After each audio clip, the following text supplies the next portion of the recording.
no matter what you do, you're going to cop shit from everyone. Like, you're going to cop hate from people. You're going to cop judgments. Like, how many people watch everyone? Like, you go to the gym and you watch someone do something. You go to the shops, you watch people like walking around. Like, everybody people watches. And everybody like makes this little story about like what their life's like. What do you reckon they're like at home? Like, do you read people? I try to. Yeah. Well, I've been trying that with my wife for years, and it's to no win. Like, hey, we're on a roll. Let's roll. No, I started rolling a minute ago. So Hell yeah. So just Hell yeah. There we go. So, all right. We're on. Gary Mack Flooring, the Daily Rant. We're here. We made it. How long has this been in the works? Oh, a few months now. I reckon it's been a few months. I've been DMing you since, since before winter to lock in this collab. So it's good to be here in Adelaide. It started, it would have been 6 months ago, I reckon, because I've done so many country trips since then. We're like, we'll do this week. I'm going country. This week. No. So I'm like, is this ever going to happen? Like, obviously, it's a lot further for you to travel. It is. But I remember sitting there last week, and so I deleted my social media because I was getting too distracted. Yeah. I thought, Gary Mack. I quickly upload, and you're like, hey, you still there? I'm like, I'm still there. Let's lock this in. Yeah. And then within a day, I'm like, flight's booked. We're doing it. Perfect. So I don't want you to think I'd forgotten about you. No, but we're here. To be honest, it's like, I was like, am I being punked here? Like, is he coming? And then I seen you. I was like, look, it's good to get a gym session in beforehand. Yeah. You got to do it. It's a non-negotiable. So that's right. I can't do anything serious without getting in the gym. Got to get in the gym first. So, what's to know? Gary Mack, eh? Why did you start making videos? I suppose for me, I started, obviously, like I listened to a lot of podcasts about other people, and it started as like a way to personally brand like what I do every day. And obviously like trying to attract people to like want to come and work for me. It's like obviously hiring anyone is like a gamble. You can never find anyone that actually wants to work hard these days. So I was like, I'll take this person's advice and I'll like make my brand public and people will see how good we are.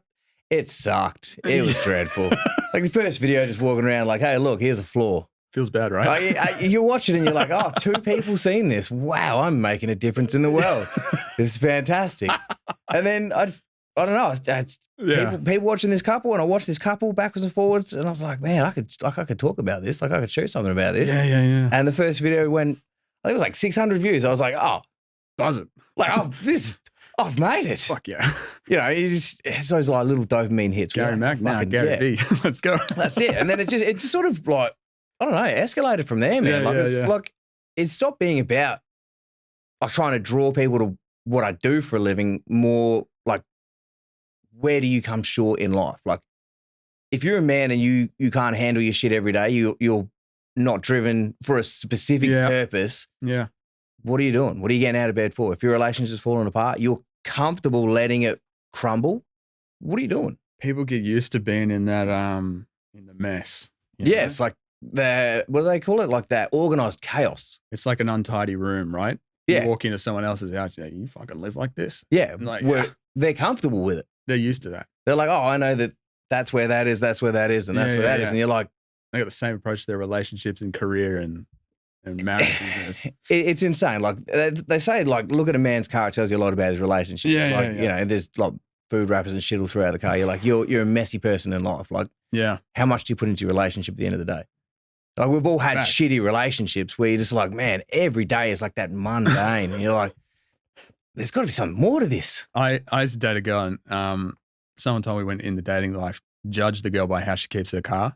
Because she keeps her car clean, she keeps her life clean. And into this girl's car, and she was rocking a slab of Coke no sugar in the passenger seat just in case she needed to pick me up on the drive. Mate, your life is in shambles. Yeah, she's got the seatbelt over it though. Just make sure it's secure. No, it was in the footwell.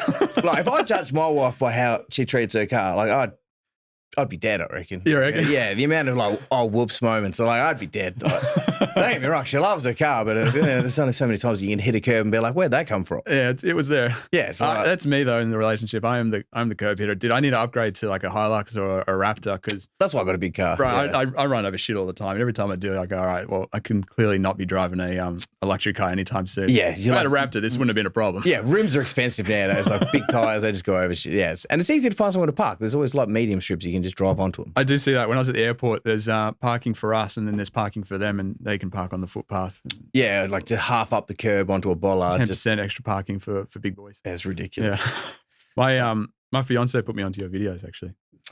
Yeah, I will say like predominantly most of my views and followers are like females, but I mean, with that, you cop a lot of crap from people going like, I show my partner this. I'm like, don't do that. Do you want me to die at the end of this? Like, why would you do that? Don't do that. But again, I suppose that's the point though, isn't it? Like we want that message to get out to people where it's like, if your missus is showing you this, she's clearly like trying to tell you something without telling you because she's not sure how you're going to take it.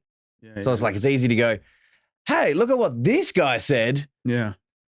That's kind of how I feel, but I don't want to tell you that's how I feel. So like, just, what do you think? Yeah. You know, whereas men, like so many men are like, that's not me. That's not how I am. I don't do that. I don't do that. Like they have no accountability and go, oh, maybe I'm like that. Maybe that is like, maybe that's how she's feeling. And that's maybe why she doesn't talk. That's why I think you're doing so well, man. Because I noticed your followers were like in the 3,000s when my partner showed me your videos, and then now 2 months later you're a touch under 10K. Yeah, it's blown up. It's crazy. That's insane. And I think it's because what you're saying is kind of unique because it really does appeal to women as well as men. It's insightful and it's important for men, but the women resonate with it because you're preaching a message of taking accountability and taking ownership over your relationships. Not a lot of guys are doing that. Yes, it's easy to walk away and try and start again with another relationship. She might be different, but they're all the same person. Look at people like Andrew Tate. Yeah, super popular guy. But a big part of what he says is like, oh well, if your relationship's going wrong, walk away and find another woman who treat you like the high value man that you are. And it's like, well, maybe you are just being a bit of a dick. Yeah, maybe in your head you think you're high value, but you're probably not. You're not, and what you're not giving is what you're not getting. It's no different. Like it's got to be 50-50 all the time. It's got to be 100-100. In saying that, you've got to be able to go, right, you're having an off day. Like men and women all have off days. Like so on the days that you're off, you have to be able to recognize and go, look, I'm just not feeling it today. Like I need you to bring the extra to this relationship. I'm just not feeling it today. I'm a bit snappy. I had a shit sleep. I got this going on at work. Yeah. Being honest about that is like the hardest part. So many men will just blow up and go, I've had a shit day. And it's everyone else's problem. Yeah, it's everyone else's fault. It's like, well, technically it's no one else's fault but your own. See, I used to have a lot of shitty days. When I was like 21, 22, 23, early 20s, I didn't seem to make the connection that how good my day is starts with how much discipline I have the night before. I'd stay up all night, play computer games, and then get 4 hours sleep and smash Red Bulls all day and be surprised that I was groggy and grumpy and an arsehole to everyone else. And I just thought, geez, life is really, really hard. But when I started to realize, hey, if I don't eat breakfast and I don't get a nice sleep, I'm not a very nice partner. Yeah, you start to notice all of these little things. It's like, if I set my day up for success from the very beginning, the rest of the day, like even if you have like little moments during the day that aren't wins, you can deal with them so much faster. Like the moment you get into that, like I've had a bad day, no, you've had a bad moment during the day. You haven't had a bad day. You haven't had a shitty day. You've had a shitty moment during the day. What do you do when you're having a bad day? To be honest, like my wife is the first person I go to with any of my problems. Like I'm sure like most happy, healthy relationships are the same. Like your partner is like it's like the pendulum. Like she'll swing one way, you'll swing the other, and you always come back to the middle. Like if she's having a shitty day, she comes to you. You're having a shitty day. Oh yeah. Same thing. Like whenever there's anything that I'm like, I'm battling with this, my wife's the first person. Can she tell? Oh, she reads me like a book. Yeah. She'll be like, go to the gym, go for a walk. She knows what you need. It's like, this is what you need. Like, even down to like, you haven't had breakfast, have you? I'm like, no, I haven't. She's like, that's why you're grumpy. I'm like, man, really? Like, you're talking about lying in relationships. A lot of men lie because it's easy. I can't lie to my partner for nothing. I can't hide shit. She reads me like a book. And I'll be honest, dude, in a lot of previous relations, it's a lie all the fucking time because they'll believe it. That's right. Not my Wendy. She knows. But I think that comes down to the connection that you have with the individual as well. It's the respect. You know, men will talk shit on a building site all day long and boast about how awesome their day is. But at the end of the day, their wife knows exactly the person they are. Oh, yeah.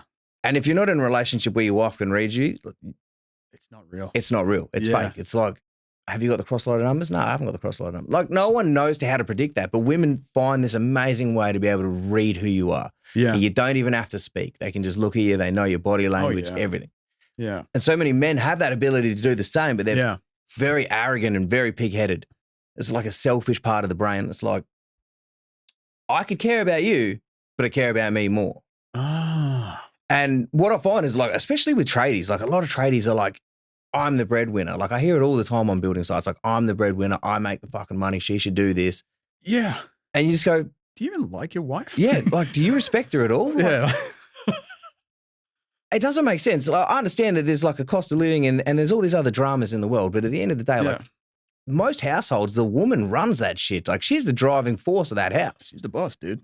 Like I know that my wife's the boss. Like she wants to do something. I'm like, all right, how do we make it happen? It's no different. Like I'm like, all right, this is what I want to do. She's like, all right, cool. How do we make it happen? Yeah. Like so many people go, oh, as a man, you should be able to just make your own choices and do your own shit. I'm like, yeah, within reason. Yeah. If it's only affecting you, absolutely. If it's financial and affecting everyone, it should always be spoken about in the house. You've got rights and responsibilities to other people. Well, that's it. So at the end of the day, whether you're the breadwinner or whether you're on equal earnings or whether you're whatever, like she might be the breadwinner. I know plenty of people that the woman out earns the man. Yeah. And the man still walks around on side going, I'm fucking like, no, you're not, mate. We can see through it. And that's why she doesn't, that's it. That's why she doesn't trust you. That's why she doesn't believe in you. Yeah. Like the moment your partner doesn't believe in you, man, that's a dark, slippery slope down. That's a good point. I think I was there in my early 20s, man. I had this relationship that was like, it was seven years long. And I think, when I met her, I was in high school and I was relatively popular. I was kind of well liked. I took care of myself. I think I was a relatively handsome guy, but I took her for granted. I figured she ain't going nowhere. Yeah. Right. Sense of like, yeah, I've got this shit sorted. This is locked in. Yeah. And I took her for granted. I never showed her appreciation. If I had a bad day, I would take it out on her. I would be in a pig of a mood, and she would cop that. Yeah. And over like 7 years, I gradually went downhill. Like I didn't study very hard at university. I ended up dropping out to deliver pizzas. I had fuck all money. I was fat. I was an expert beer drinker. I could drink a case a night. I was a champion. Yeah, like my qualifications are as follows. High blood pressure. It's like, don't read my blood pressure. Like you get on a plane and you just like start going pie head. You just like full blood. I was a pig of a man. And I reckon she lost a lot of respect for me because I wasn't that confident, outgoing guy that was getting top marks in year 12, working hard at school. I was a loser. And when you're in that position, dude, she doesn't respect you. She didn't think I was a good guy, and the relationship went to shit. Yeah. But in that, did you find that the more she didn't respect you, the more you started to realize that you didn't respect who you were? No, I didn't have that awareness. No, I did not have that awareness at the time. I was very insecure about who I was, and so I took that out on her and tried to bring her down to my level. Yeah, that's how fucking toxic it gets. Rather than what she was trying to do was bring you up to her level. Yeah, I wanted to knock her down a peg and get her down to my level so that I could feel better about myself. Yeah, and that's classic insecurity. Yeah, and so I did that. I did that for years. She, the one thing that really bothered me was that she had a career. She was, in school for engineering. She's going to make, good money in the mines when she finishes. And I'm delivering meat lovers pizzas from Domino's, making beer money. Yeah, basically living for your beer money. Correct. And I'm looking at where this is going. I'm going, wow. Not only is she going to be a breadwinner, which there's absolutely no problem with a female spouse earning more money than a man. That's so fine. Yeah. But when the disparity is like $200,000 and I make pocket money. Yeah, you're making beer money. You're like, I got the beers. I'm sat at home drinking beers and playing PlayStation while she's out working and improving herself and being a confident, capable human being, and I'm a loser. That insecurity is there. And no, I'd take her down a peg and try and ruin her self-esteem. And it's just fucking nasty. Yeah, it's becomes toxic. Real nasty. And I wasn't aware that was something that I was doing for many, many years. And it was only when the relationship ended and I spent a good amount of time on my own, really processing how it is that I've affected the people in my life, that I was like, holy shit. I'm orchestrating a lot of the problems in my life and I'm taking that on other people and I'm making it horrible. Yeah. Horrible for other people. And it's one of those things to realize, right, if if the way that I am affects the people that are around me, what do I got to do to set myself up for success so that I am a happy and positive person to be around? Are there things that affect me and affect my mood and the way that I feel? Are there things that affect my temper? Yeah. Okay. Well, what is it? If I don't get enough sleep, I'm not a great person to be around. Okay. What do we do about that? Consistently get enough sleep. Yeah. Go to bed early and make good choices. Avoid caffeine late at night. All right. What about exercise? Yeah, that reduces my anxiety and I'm less irritable. Exercise. Make that happen. Eat good food, eat good nutrition, and stay off the drink. 4 a.m. club. Consistent. In the 4 a.m. club, in the 5 a.m. club, or in the whatever time I get up, it gets done club. Yeah. And that's hard-learned lessons. I think, you know what I mean? I think the problem with like a lot of men is that you wallow in your own self-pity, but you want everybody to wallow in it with you. So it's very easy to drag people down. I want to share the pain. Yeah. It's like, yeah. There's a saying like you become who you surround yourself with. Correct. Now, the downfall to that is that the people that want to stand up are dragged down. Yeah. The people that are already down never want to come up. Why do they do that? Why do people snip the tall poppy? I think it's self-confidence, self-belief. Do you reckon it's a mirror? People are afraid to take the step that could change their life, but the change is exactly what you need. But if you're at the bottom and you take a jump, you're more scared that you're going to fall further down. And if you're already living in sorrow and pity and you're already an insecure person and you take that jump and you fail, you're like, oh my God, everyone's judging me. Everybody's looking at me now. I failed. Like this is the worst case scenario. But the opposite is true. Yeah. But you have nothing to lose. That's it. When you're at the bottom, it's like you fail, you're still a loser. Yeah. You're no better off than you were before. But if you jump and you win, like it doesn't even have to be a big win. It's like, all right, tomorrow I'm going to get up and I'm going to go for a walk. Oh yeah. I can't, like, okay, some people can't afford a gym membership. Fair enough. Like push-ups are free. You can, that's it. Go to the park, go for a run, go kick a footy with your kids. Yeah. There's plenty of ways to get in that exercise, but you have to put the effort in to do it. You got to put the shoes on. Like if you're not prepared to go, right, my alarm's going off. I've got two choices right now. I can stay in bed. Yeah. And today will be no different from yesterday. Absolutely. Or I get up. Yeah. And whatever I change today, I'll do a little bit more tomorrow and I'll tweak it a little bit more tomorrow. And the more I do it, it becomes a pattern. Yeah. All of a sudden you're like, shit, what I was struggling with 6 months ago doesn't exist anymore. It's not even a struggle anymore. Like my anxiety levels are down. I'm feeling more confident in myself. Like I'm up, I'm getting exercise in. I've dropped a few kilos. I'm fitting into stuff that I never thought I'd fit into again. Yes. You know, especially like as a single bloke, there's a lot of single blokes, like you see them and they're just like couch potatoes and you're like, man, wake up now. Like women don't want real men, bro. Come on. Yeah. It's like, everyone's like, oh, you know, I love the dad bod. I'm like, to a certain level, I'm like, it's cute and cuddly and pudgy, but at the end of the day, I'm like, don't you want a man that's like completely driven? It's like, whatever you need, I'll do whatever I can. Yeah. You know, like I tried to set my whole life up in a way that with my eldest two kids, my partner at the time had to go back to work straight away. Like we couldn't afford very much time off. And the same with my wife, like when she had her two daughters, it was very short. She didn't really get that real good bond. And I thought, you know, I'm in a position where like I run a successful business. I'm like, you can go back to work or you can stay home and raise our son. Like you can build those core moments that have been taken from you. Yeah. And that's something that I think as men, we're like, oh, you know, stay at home parents, they've got it easy. Fuck that. I did 7 days of that shit, raising kids, man. How was it? It's tough, man. I take my hat off to stay-at-home parents. Honest to God, I take my hat off. It's a hard gig, man. Like you just feel like every part of you is being pulled in different directions. Yeah, and you're trying to, like, I'll get dinner sorted, I'll get this sorted.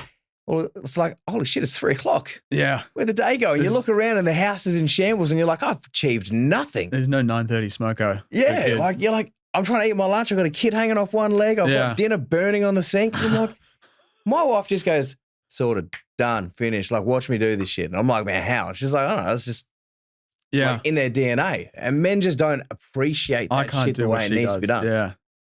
I mean, your wife being a nurse, well, wife to be being a nurse. Yeah. That's what, shift work and stuff as well. Yeah. So sometimes we don't see each other because I'm on shifts as well. Yeah. So I do rotating shifts, and there was, I think, a period where I didn't see her for 2 to 3 weeks. Not making good money, you know. I'm working 70 hours a week. I'm going, this is great. This is how I'd ideally have it if I was a single bloke. Yeah. I thought, how good. And then one day she goes, I don't want you to go to work today. I said, why? And she goes, oh, what good is having all this money if we don't see each other? Like, I don't think that's worth it. I don't feel very loved and connected here. And I realized, oh shit, no, my decisions have other consequences. Yeah. Besides me just getting a bit tired. Yeah, I mean, I suppose at the end of the day, that's true. Like men just go, oh, I'm putting all the effort and I'm putting in all the effort. Making money for us, babe. What's going on? Yeah, but at some point, you got to realize that the effort's being put into every place except for the one at home. Which is the most important thing. Yeah, like every man will have a great day if they have a happy wife. No shit. Like I stand by. Like if my wife's like, if we've had a niggle about something and it's unresolved, I'm carrying that shit into work. I know I'm going to have a bad morning. I can still go to the gym, still do everything the same, but I know that that's weighing on my mind. It's unresolved. I've got to sort that. Jim can't fix that for me. Jim can make me a better partner and help me deal with my own stress, but I'm beefing with my wife. Like, you got it, babe, you're my only friend. Yeah. Like I always look at it, I'm like, yeah. I have a very small circle of people that I communicate like directly with. Obviously, like I talk plenty on social media about stuff, but I have a very small circle of friends where I'm like, I can confide in you about things. And out of all of them, like my wife would be my number one. Like anything, even if it's not like business or relationship or anything, like you know, especially because I work away quite a lot. So it's like a lot of times waking up, your wife's not there. Going to bed, your wife's not there. It's like, I work with people and I'm like, man, you didn't even say good morning to your missus. I'm like, man, that's the first thing I do when I wake up. Oh, yeah. You know, I'm like, I haven't seen you. Like, how'd you sleep? How's kids? Like, you've got to try and treat it the same as if you're at home. We have a rule in our house is no matter what time I leave for work, I have to go back to the bedroom and give her a kiss goodbye. Yeah. And she'll accuse me of not doing it. I'm like, baby, you were asleep. Yeah, the pillow over your head and blankets and everything. I swear I did it. But and then so sometimes, you know, I'm sleeping from night shift and she'll come in. She started doing the same thing with me. And I think I got about 2 weeks in and said, hey, honey, I love you, but you do not have to wake me up for a kiss goodbye. Yeah, just from the door, it's fine. Say a prayer in the car for me. You know, just video it from the door. Look, see, like I did it. And then when I wake up, I'll sit and be like, oh, that's you wake me up, I cannot go back to sleep. Yeah. Oh, look, I'm one of those men that's like, I get up and I got my, like, not even a torch because I don't want to brighten the room. Yeah. But then I make the fuck up by going, all my clothes are laid out. But then I'll like stand up off the bed, put this on, sit on the bed, stand up off the bed. And she's like, if you sit down again, I'm going to end you. Yeah. But I'm like, oh, here's me with just like a tiny little screen light trying to put my socks in the right way, thinking I'm doing the right thing. And I'm like, up, down. I'm like, oh, shit. I'll put my my change of clothes in the the upstairs bathroom so that when I come home from night shift or whatever, I can get all showered and not wake her up from her sleep. Yeah.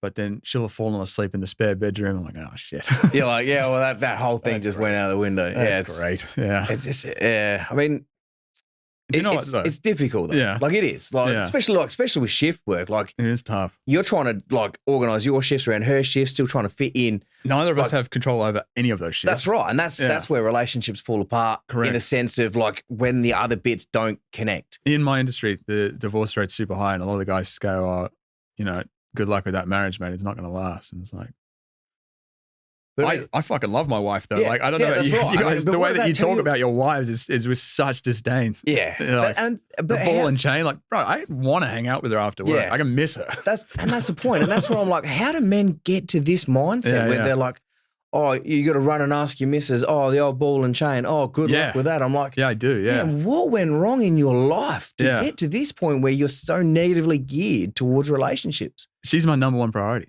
Like as men, that. Take it back to like the Stone Age. Like, look at how you had it.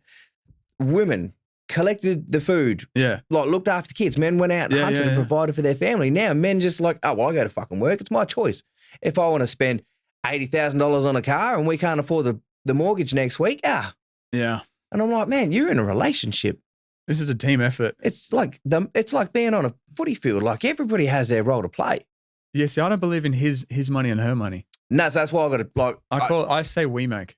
Yeah, we make this. That's why I can't understand. Like, I did a video about joint bank accounts because it blows my mind. I'm like, do you do joint or do you separate? Yeah, joint. Like, my wife does all of our finances. I have like half the time I don't even know what the fuck's in the bank. To be honest, like I don't check it. I know my boys are all paid. And like I've said to my wife from day one, I said, like, if I tap my fucking card and there ain't money in there, I'm gonna kick your ass. Yeah. And she's every time she pisses herself, she's like, I'll make sure. Like, but there's enough shit in the world that we don't need to be hung up on those smaller details of like, that's my money, that's your money, that's who gives a fuck. It's a very Western thing to do though. We leave home at 18, we try and figure out the world on ourselves. Whereas, traditionally people they partner up and they build together. Yeah, I mean, It's double income. It's like I talk to people and they're like, oh, yeah, we have separate bank accounts, but we built a house together. I'm like, why? What are you going to do when you go retire? She invested her money this way and you invested that one, and maybe you made more or she made more. And what? You get to the retirement and you go, sorry, babe, you can't afford this cruise because this is my money. Yeah, this is my money and not yours. Have fun on your shitty retirement. Yeah, that's it. Like, you're going over there on that tugboat. I'm going on this Viking cruise over I go to work for her. Yeah. Because I want her to have nice shit. Yeah, you want the best life possible moving forward. Yeah. And that's where men are just like so self-centered going, nah, like I'm the fucking breadwinner. You're going to send me your half of the rent. Yeah. I'm like, man, honestly, like there's bigger fish to fry in the world. Like, we have a credit card that's we both have access to. Yeah. We'll go out to the restaurant. I'll get this one, babe. It's like it's the same credit card. I say the same because like, I got a card to my wife's like where all of our savings go, and I'm like, would you use your card? And she's like, it's our money anyway. And I'm like, yeah, no, I'm just being a dick. Like, and I always try and do it like in public where people will look at you, and I'm like, yeah, I bet you're that bloke, aren't you? You're that bloke that has that one bank account that's just yours. Like, I get comments all the time about people that are like, I just found out my husband's got like 5 bank accounts. I'm like, you don't know? What? You didn't know? I'm like, so how did you not put this all together? You've been together 10 years. You got 5 different bank accounts. What? Oh, we don't have joint accounts. I'm like, so what's the plan with that though? Why do they do that? Is that for like divorce that's just or whatever? Or well, I mean, if it's about divorce, you just get a fucking prenup and be done with it. It's like, I'll protect my shit, you protect your shit. I think it's just arrogance. It's like, well, this is my fucking money. And I don't think the joint bank account thing, in all honesty, I don't think that's a woman's fucking choice. I think that comes down predominantly men make that choice that this is my money and I earn it. Yeah. And I you know, my partner earns this and I earn this. My pay is bigger. So if I have my own bank account, I can control my money. Going back to that, you were saying something before, and I was thinking when I hear about the guys on site and the way that they talk about their relationships, I think it does come down to how much respect you have for your partner. When I was younger and with many other girlfriends, to be honest, I didn't have a whole lot of respect for them. I know that's a terrible thing to say, but I'm being honest. I didn't respect them that way. But when I met my current partner, she blew me away. Yeah. I hold her in such high regard, and I have so much respect for her that when we make decisions, I want her input. So I want her to feel like we're charting the right financial course with our future. Yeah. Is this what you believe? Is this what you want to do? Yeah. Okay. Then that's And that's where you want to grow from. Yeah. It's not like, well, I'm just taking the reins and this is what I'm doing and you're just along for the ride. I don't want to dictate. It should always be like, well, this is sort of like my end goal. Like, this is where I want to end up. Yeah. What's your goal? And then going, all right, well, okay, so you want to travel more, you want to do this. You know, like my wife loves traveling. I love traveling. Like, that's always sort of been our end goal is like, you know, making more moments together as a family and traveling and seeing shit. Yeah. You know, like, obviously my mum's at a point now where she's traveling. Yeah. But for so many years she wasn't. I'm like, man, you're like... How old's your mum? 60. So she turned 60 this year. Yeah, I think my mum's around that age too. And now she's at that point where she's done like Vietnam, Hong Kong, Bali. Like she's finally starting at like, she's did all the UK and everything else. And I'm like, you're finally starting to see that life isn't just the fucking 9 to 5 mundane shit. Paying off the house. Like the asset's always going to be there because at the end of the day, in the world we live in, our house is always going to be worth more than we fucking paid for it over time. Unless you bought an absolute dunger. But it's not a car where you're going to lose money. 99.9% of the time, if you've bought in the right area at the right time and you're paying off your mortgage over time, you're going to be making money in the end of it. Yeah, yeah. And everyone's like, oh, I need to sink all my money into my mortgage. I'm like, cool. So what are you going to do every other fucking day? Yeah. Yeah, no, I agree. You're making memories. How's that building a relationship? I don't want to wait till 65 to start living. And so we sort of prioritize a healthy chunk of our income to go into making memories. But that being said, we don't waste any money on bullshit. So we save an astronomical amount of our incomes, and we're very, very frugal when it comes to buying clothes, buying shoes. I buy stuff on special when I go to the supermarket, and I drive a very economical car because I don't need that fancy shit. Yeah. But 2 months ago, I went to the Philippines and I went to Japan because we can. And then you look at people that are like, yeah, but look at these shoes that I just bought. Look at this. And you're like, cool, look at this memory that I just made. Yeah. There's this beautiful saying, like living inside your means, but your means doesn't have to just be like, that's fucking it. If you budget right and there's opportunities to make money, Everyone says there's not enough money in the world. It's not that there's not enough money. There's just not enough brains in your fucking head to get it. I certainly feel like I don't have enough brains. I'd like a lot more money. Yeah. See, I mean, I feel like a lot of people, man, I see them spend their money. I think I could be better than you at being rich. Yeah. Oh, you know, I'd never buy a fucking super yacht. You know, yeah. Yeah. You look at that. You look at $30 million those for a people boat. and you're like, How often are you going to use that shit? yeah. Like, can I buy the paddle off at the side of it? Yeah, Like, I'll rent it for a week. That sounds like a great holiday. But yeah, great holiday. It's a houseboat that's stuck to the side of it. It's like, that's my holiday right there. You go. No toilet, no nothing. Just straight off the side. We had boats growing up, and they're a fucking money pit. Oh, yeah. Yeah, A absolutely. waste of money. If you want to buy a boat, you're going to be a rich man. Yeah. If you're just, comfortable making a few $100,000 a year, don't buy a boat. Yeah. You cannot afford a boat. Yeah. Boats and swimming pools, high maintenance shit. A swimming pool's high maintenance? Well, I mean, my Do you have a wife pool? wanted. Our backyard's quite small. There was one area that was like almost perfect for a little plunging. Not that I'll admit to that. Yeah. Like, Don't tell her that. Don't tell her that. Yeah. But everyone that I've spoken to, man, like, it's a high maintenance thing for 3 to 6 months of the year. You never use The rest of it's got to cover over it. It looks nice though. Yeah, but I've got 2 dogs that are absolute spuds. So, Yeah. like, I can guarantee even with the cover on, What like, sort of dog do you have? I got an English and an American stack. Oh, you got an English? Yeah. I had an American. They're absolute spuds. Like, The they'll, American was a real terror. yeah. Yeah. See, our English, the plastic shit, Yeah. he's a filthy little prick. But I wanted it in English, but I couldn't find one. yeah. Whereas my American, she's a nutcase, man. Smart?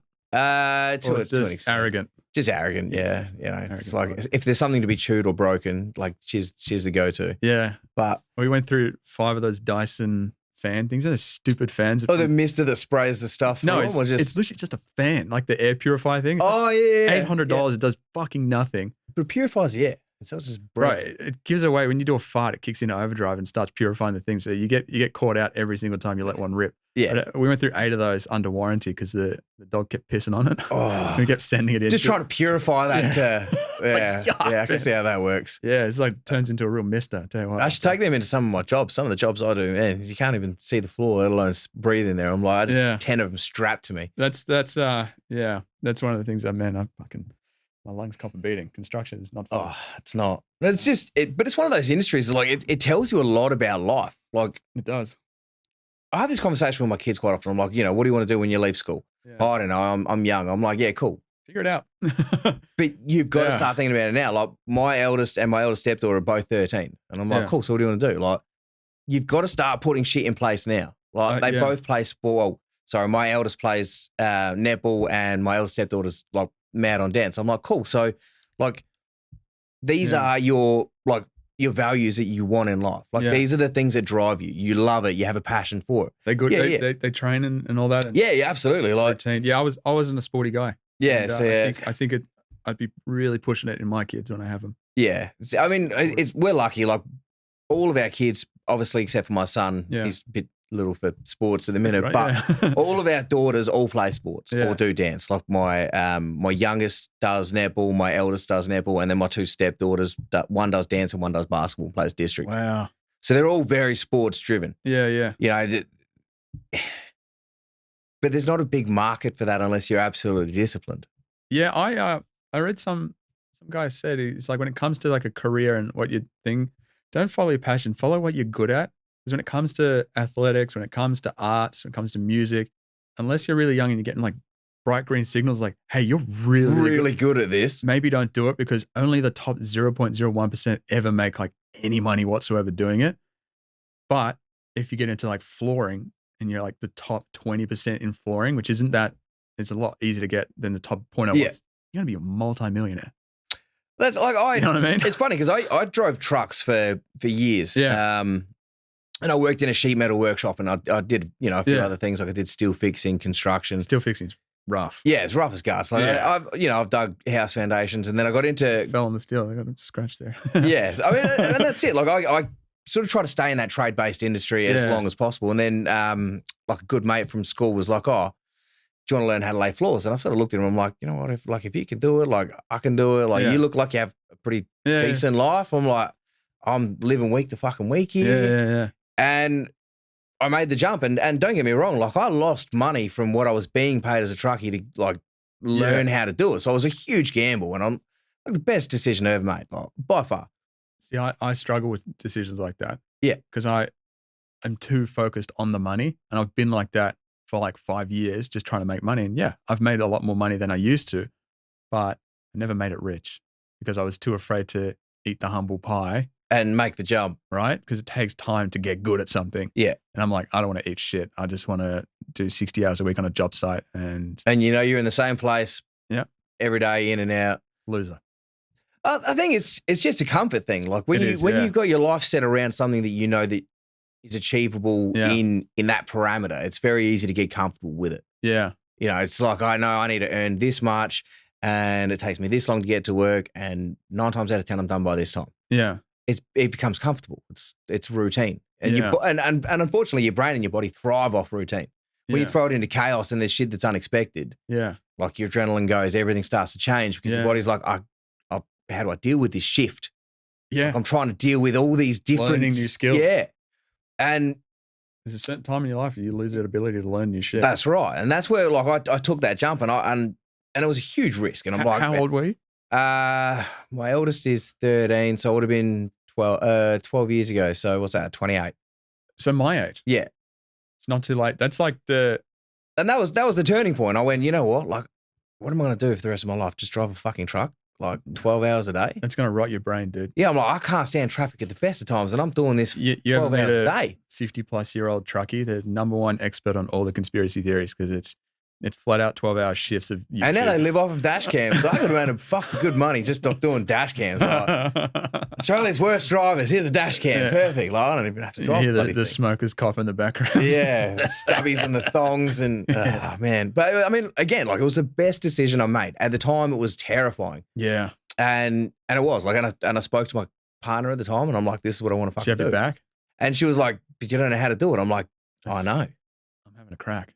But if I don't, like, even if I don't know how to, it doesn't mean I can't learn how to. And she's like, if you think you got it, go for it. And don't get me wrong, it was rough as guts. Like, it was like, fuck, this is like a bit more in depth than I thought. Yeah.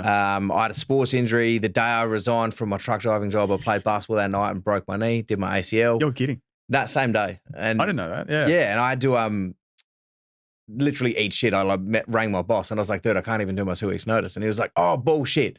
I didn't believe me. And I was like, I know it sounds terrible. Like I just broke my leg. Yeah, I'm like, I just put notice in, and then like here I am ringing you like an hour later, going, "Oh, dude, I can't come in." Like, and it was a really busy time of work, like leading into that Christmas rush. And I was like, like, how am I going to do this? Like, I'm not going to have money through Christmas. How am I going to like buy shit for my kids? Like, oh, I'm fucked here. Yeah. 2 weeks later, big knee brace, strap the shit out of it. I'm like, I got this. Like, I'm learning. And winter's fuck. My knee kills. Like. But it's one of those, like, I could probably afford time now to go and get it fixed. I highly recommend it. Yeah. Yeah. But at the time, it's like, I just got to suck this up. This was my fuck up. I chose to play sports. Yeah. I knew I had a family. I got to eat shit and suck it up and get it done. You do. You kind of have to, yeah. And now I look at it, like, even when I started doing this job, like, I had no thought of ever being the boss. I was just like, you know what? I'm on a square meter rate doing this. Yeah. It's pretty comfortable. You got the most famous flooring company in Australia. Yeah. And now I'm like, now I get to enjoy doing what I love every day. Like we work in different places all the time. We see different parts of the country. We meet different people. You know, I did a job a few weeks ago. They had a pet kangaroo. What? Yeah, it's crazy. Like I thought it was a stray. Like I pulled up and I'm like, dude, there's a kangaroo in the front yard. They're big. Yes. I mean, this was small, but it had a dog collar and shit. I was just like, I'm like, is that legal? I don't believe it is. No, I suspect not. Yeah. But I mean, I thought it was a dog. Like the fence was like this tall. It could have. He's voluntarily here at this point. I'm like, but you know, there's a whole neighborhood. Like Murray has like maybe 7 houses. I was like, everybody knows everywhere. So everyone's riding their pushies past. Hey, you going to like patting this kangaroo? I'm like, the fuck am I? You guys stay in motels and stuff? So like we stay at a lot of caravan parks. Depends on how regional we are. So like Cooper Pedy, we get like Airbnbs, which is like a full 3-bedroom house. Yeah. So like everyone has their own space. It's quite comfortable. That's all right, eh? But I mean, it's rough as guts out there. Like you kind of need that security with a fence and shit. But you know, I never thought even doing this job, like I'd be in a position where I'd see some of the country and it comes with a massive sacrifice as well. You know, my lad's 3 and I've missed a big chunk of his life. Yeah, that's tough. And no matter what I earn, I'll never buy that time back. No. But what I'll teach him is the discipline now is reward later. Like if I can sacrifice shit now that's hard, I can achieve anything I want later. because I've done the hard yard. That's so true. It's a tough balance to strike, because sometimes the better Chrissy presents when they're 15, they're like, dude. You know? And they remember shit more. Yeah. You know, like, it's funny because like my lad will always say, Daddy always comes back. See Daddy on Friday, because he knows that every Friday I'm always coming home. And you have to be there. And I pick him up from childcare, and it's like the fucking Christmas tree being lit up. Like, it's the happiest moment. I'm like, man, it's crazy, because I remember with my daughters the same thing. Like when I'd separated with their mum and you'd see them and that face would light up. And then you realize as they get older, no matter how consistent you are, they grow. So they're not that dependent on you anymore. Yeah. So you're like, at 13, they still light up, or? Depends. Like if they're in shit, they'll milk it. They're like, oh, I haven't seen you in so long. I miss you. I'm like, what did you do wrong? Yeah. I only did this. I'm like, you know what? Like life goes. Yeah. But they're very smart at playing the fucking game. They know. They're just like, you know what? I've done something wrong, and he hasn't been here for a week, so I reckon I could get away with this. And it works every time. Absolutely. Yeah. Absolutely. They're suckers for it, man. Yeah. I don't know. They say this whole, you know, like, daddy's girl thing, like dads are different with daughters. I'm like, I don't know, man. My kids are all very consistent. Yeah. You know, like you leave shit around, I have no issues picking up, putting it in the bin. Like, and I mean, your toys, not rubbish. Like if you've left rubbish on the floor, like I'm calling you back. You're gonna put it in the bin. Pick it up yourself. Yeah. But if you've left, like I always play games with them. Like if they leave their phone chargers out, like I'm taking that shit. And they're like, oh, I can't charge my phone. I'm like, oh no. However will you cope? You'll have to be a normal kid again. It's like we live in an age where like kids are driven by phones, man. When you were younger, did you have the streetlight rule? Well, see, my old house when I was growing up, the school was like right across. Like there was just one street between us. So like my dad would just whistle. Oh shit. Yeah, it's like you hear it echo across the school. And half the time we were just kicking the footy on the oval. So you'd see your own house and you just wave. I'm like, all right, it's time to go home. Like, cool. Any mischief? Yeah, it's almost like, did you throw rocks at anyone's stuff? Like, to be honest, like growing up, man, I was an asshole of a child. Like my mum will testify. Like I was a prick of a kid. Yeah, same. And it took me a long time to realize in life, like, there's consequences to being a prick of a kid. And then I see my daughter, and I'm like, don't. Guilt when you're in your 30s. Yeah, I'm like, don't do that. Like, so I tried that at your age. It didn't fucking work. Don't do that.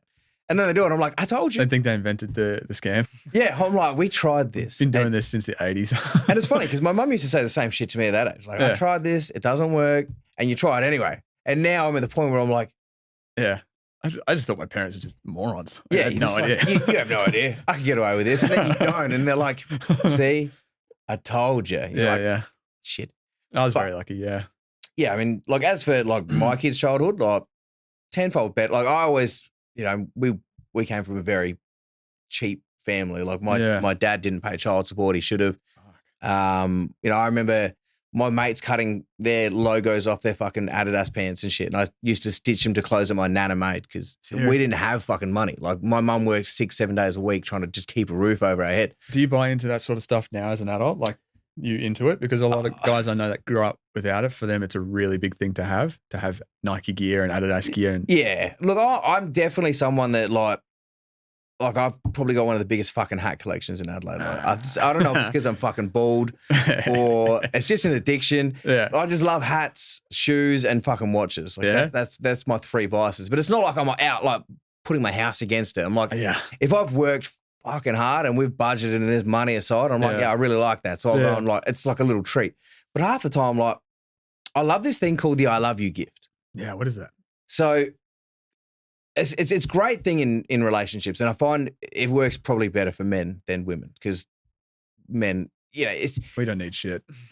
For a lot of men, if they want something, they 9 times out of 10 they'll just fucking go and get it. Yeah. Whereas women will fucking contemplate on an idea. Oh, should I get it? Should I get it? So it's the I love you gift. So it's like, it could be anything, man. Like, it can be just coming home with flowers. You could be having the best fucking relationship. Yeah. Completely out of the blue, just come home with flowers. I never did that in any of my previous girlfriends. Yeah, I don't think I've ever bought anyone flowers except for my wife. Like, it's crazy. Lady. And then I buy flowers every now and then. Why? No reason. Yeah, no reason. Just because I can. Yeah, my dad told me about that. He said, just get her some flowers every once in a while. Yeah, it doesn't have to be for any specific reason. Yeah. You know, it's like that. Like, you know, just rocking up with headphones. I'm like, she's like, you didn't have to do that. I'm like, I know I didn't. No one told me I had to. Yeah. I wanted to. She's there for you. But yeah, I'm like, what you offer me like a materialistic item that it's just an I love you gift is fuck all compared I to. don't know how to repay it. Yeah, I like, don't know how to repay you. but that's where men fall short. Like, how many men could you openly speak with and say, "Do you buy your wife flowers?" And they'd be like, "Fuck no, it's not manly." No wonder why they don't get a kiss and a cuddle. Yeah, but it's true. It's like Yeah. any man that you talk to on a building site will be like, "Nah, that's fucking weak as piss." Like, men don't do that. I'm like, no, men Men in do. your world live like shit. Yeah. Men in the real world that adapted to the way the world is now Yeah. are fucking happy, man. Like, they're in fucking happy, healthy relationships because Yeah. they put the work in. Yeah. Like, Oh man, I love my bird. it's insane that so many men are just like, nah, it's not fucking, that's not manly. It's like, cool. So while you have your big dick masculine energy, how's your love life? How did you? Yeah. It's shit. Yeah. How often do you travel? Oh, I don't. Date night? Date night doesn't exist. Yeah, right. So what's your weekend consist of? Watching footy, drinking beer, and fucking texting your mates. You watch what you want to watch on the TV, and she watches the Something, yeah, phone. in a phone or a TV in a different fucking room. Mate. And then you see them at social gatherings like family shit. They don't even fucking talk. Like, I know plenty of people that don't even hold hands with their partner. I'm like, the fuck's wrong with you? I got buddies who, hanging out with the fellas, right, over the missus. And they go, oh, bro, you whips, you going out with the missus? Yeah. I've been looking forward to this all weekend. Yeah, you're like, I've worked all fucking week thinking like, we're doing date night, we're doing this, we're doing this, Believe we're it or going to not, this I restaurant. married her and it was my choice. Yeah, that's it. Like, Like, I picked her into it. Yeah, I picked her. I can't understand it, man. Like, there's a beauty in a fucking, it's like a chemical release in your head when you're like, this is the one. Like, yeah.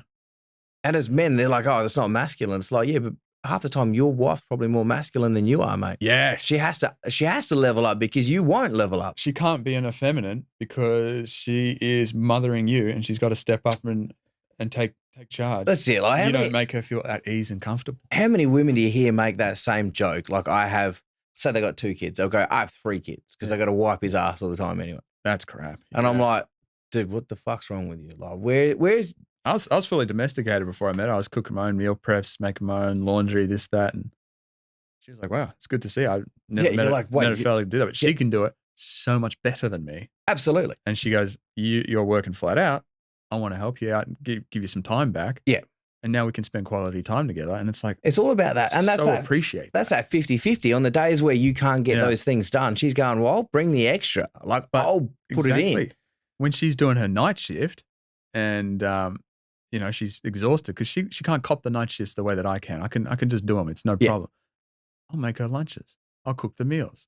I'll take care of the house so that she can get up and go to work because nothing else to worry about. Just sleep deprivation affects. That's it. You're getting the extra bit of sleep because you're not having to think about all the other shit that in your head you're like, oh, that hasn't been done. Oh, fuck, that hasn't been done. Yeah. Like my wife was spun out. She's like, oh my God, you know how to do washing, you know how to do this. I'm like, yeah, I'm a fucking man. Yeah. I had to. I'm like, my mum taught me when I was fucking 10, mate. Yeah. It was just my mum and I learned my brother. at 25, but no one else is going to do it for me. Yeah. Like, and because my mum worked, we'd come home from school and it's like a list of fucking chores, put the washing on, do this, do that. So she's like, you will be domesticated men. Like, you will know how to fucking run a house. Yeah. Yeah. Because at the end of the day, in a relationship, you put in that. It's not a woman's fucking job to do all that shit. No, I agree. Hey, thinking about that feminine energy, I think my current partner is the first time I've ever been with someone that is genuinely feminine. Yeah. In the sense that she can get me to do anything that she wants. And it's because of the way that she asks me to do things that I think is just so beautiful. She came up to me the other day and she goes, my handsome man. I said, yeah. She goes, I really love it when you come and pick me up from work. It'd be really great if you could do that for me tonight. Am I going to say no to that? That's it. What man's going to be able to go, nah, the footy's on. Do you get asked that? Like, I've never been asked for things that way, but when she asks for me like that, I will walk over hot coals barefoot because she's whatever it takes. And I pick her up from work. I walk her home every single night that I can. Yeah. If I'm not at work, I'll walk her home from work. And we even do, the grocery shopping together, just like little things like that are like little brighteners in my week that I look forward to. Like the other day, she goes, can we go grocery shopping tomorrow? I said, yeah, why? She goes, it's just last week you did it on the way home from work and, missed it. Yeah. Like, it's the little things. Well, of course. Yeah. But it makes all the difference because no matter how short the time is, if there's still time there and it's quality time. Yeah.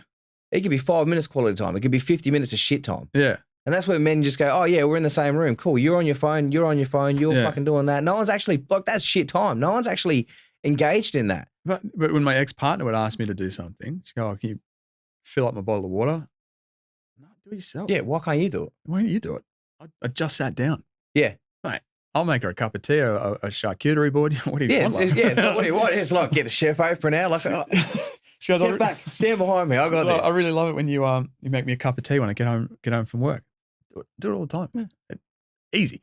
I don't want an award for that. It's just a fucking cup of tea. But yeah, it's different. It's not like she's asking for a medium rare steak like fucking first thing in the morning. You're like, she actually did ask for that the other day. She's craving steak. So we had some steak and grass-fed sausages. Yeah, beautiful. Mickey Mouse. I love cooking dinner. It's the same with my wife. Like, yeah, she's one of those, like, she's a planner and I'm the fucking executor. So it's like she'll come up with this grand plan of what she wants to do, and then she's like, right, can we do it? I'm like, yeah. Like she said the other day, she's like, oh, this lawn's dead out here. I want to try and put a fire pit in, like a little fucking border around it, some stones and like a little fire pit. I was like, yeah, cool. It sounds like really romantic. Some fucking lights and shit. She turned around, I grabbed the shovel and started digging. She's like, what are you doing? I'm like, you wanted a fire pit? She's like, I get it done. Yeah. I'm a doer. That's it. Like that, by the end of that afternoon, like 2 hours later, that whole piece was dug out. She's like, I didn't mean literally. And I'm like, you said you wanted something done. I'm like, I'm fucking more than capable of doing it. I took her, I took my fiance she was my girlfriend at the time. I proposed to her in Japan, but I took her to Japan and I spent, a good couple of months building the itinerary, figuring out the logistics, how we getting from the airport, how are we getting on the train, how are we transferring luggage. And she goes, mate, I love going on holiday because I can land, I can turn my brain off, and I just follow you. And she'll carry the little carry-on suitcase, and I'm 10 bags, one on your head. Let's go, strapped up. This is what I train for, babe. Yeah, and you see people walk past with a trolley, and you're like, that's what they're for. Oh yeah. Meanwhile, you've got every bag, and you're trying to. If you ever go to Japan, there's a shitload of stairs. Oh yeah, there's a lot of stairs. Well, my wife has tiny legs, so it's probably not the greatest thing. My wife is she's 5'0", so.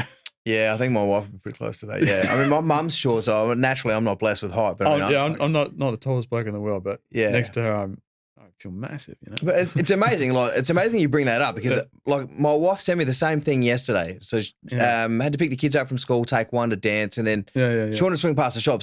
Saw something for Father's Day. She's like, you can't know about it. I'm like, well, you just told me where you're going. Yeah. Anyway, so she's got everything. Gets there, she goes, have you seen my purse? Text me. Have you seen my purse? I'm sitting on the couch, like watching something with my lad, and I'm like, yeah, I'm looking at it. It's on the fucking kitchen bench. Yeah. And she's like, oh, for fuck's sake. And I'm like, what do you need? What do you need? Like, what? She's like, well, I'm going to do something. And she's like, see, this is the problem. When you're home, I completely switch my brain off. She's like, I no longer have to think about shit because I know that she's so comfortable. It's done. Yeah. Yeah, because she's got that comfort. And I'm like, and it's interesting you said the same thing. Like, they just switch their brain off because they're in a space where, like, they're connected. Yeah. That it's like you're almost reading what they're doing and they're reading what you're doing. It's like on a building site. I'm scanning for danger. We walk down the streets, spot the junkie. Come on. Yeah, that's it. On this side of the road, come on, that side come of the this road. Way. She'll walk into a homeless shelter. Yeah, but it's interesting because I find like I have a real big issue with switching off, like business sense. I struggle with that.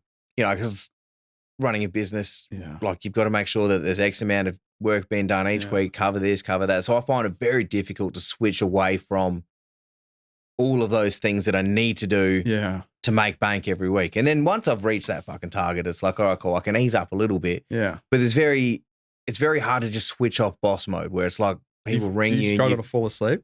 No, I fall asleep like that. Really?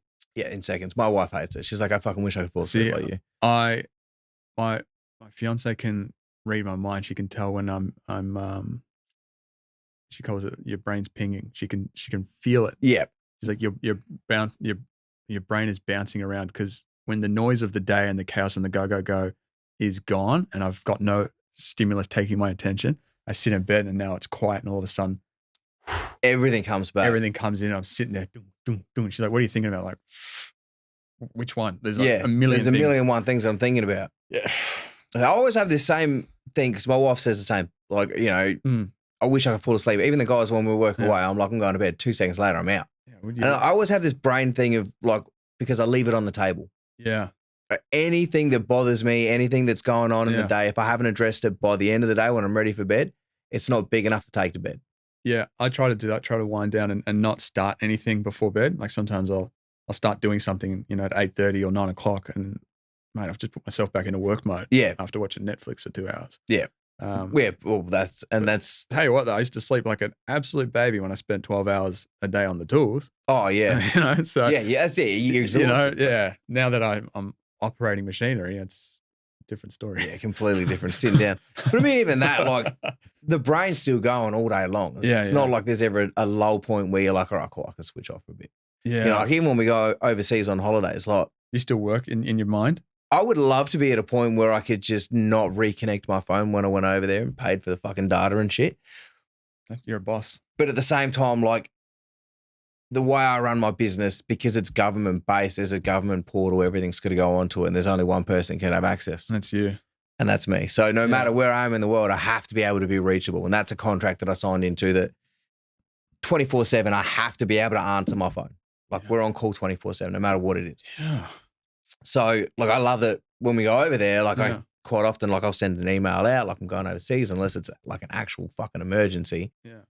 And most times it's pretty good. Like, most of the people were like, oh, you're overseas. Like, I still get Snapchats from the guys that I work with and shit. Like, how's holidays? You know, like, must be nice to be on a holiday, taking little stabs. I'm like, yeah, it's fucking nice to be on holidays. Just try it. There's one thing I wanted to, is there someone that works for you that you reckon, at some point he could step into doing my role and you could switch off from being an active on hand to being more of an owner? Because long term, dude, I mean, it'd be great to just make more strategic decisions and then. Look, I'm at that point now where like the two guys that I have on permanent are brilliant. Like there's very little they need to bother me for during the day. Yeah. And I'm able to take the time off and actually run the business instead of being in the business. Yeah.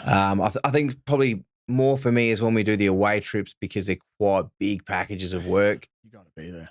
I like to be able to be on the tools with them and show them that like I'm happy to get in the trenches with you and do it. It takes time to build that so that it exists when you're not there. Yeah. That takes a long time. And that's why I find like when we're back in Adelaide for the week and the boys are more local, I'll see them in the mornings at the warehouse or I'll see them in the afternoon at the warehouse and we converse during the day, but it's very, very relaxed. It's not like, oh, that's the boss and we can't talk. Like we got a group chat. We talk shit all the time. Like it's more like a family between the guys that we all work with. Yeah. And that's how it needs to be. Like there's no point being like, I'm your boss, I'm standing over you. It's like, well, if we all have a common goal here, we can all achieve something at the end of it.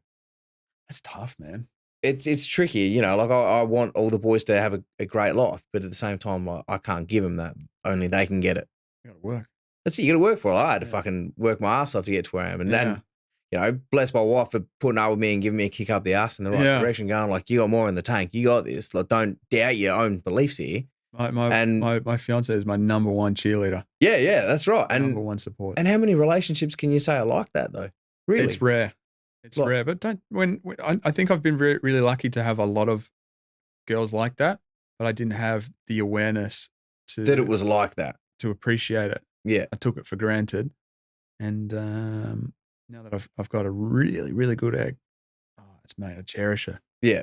Absolutely cherish her. And I sing her praises too. And I'm thankful to her for the things that she does, because without that support, man, you don't know where you'd be. Absolutely not. I have no idea what I'm doing. Is it funny though? Just a heads up, guys. We're going to wrap it up in a couple of minutes. We're almost out of time. Wonderful. We've got 120 seconds.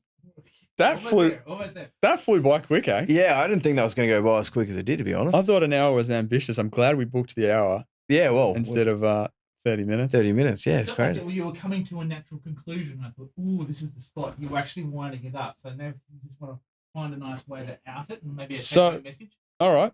Gary Mack, what's the plan for the future?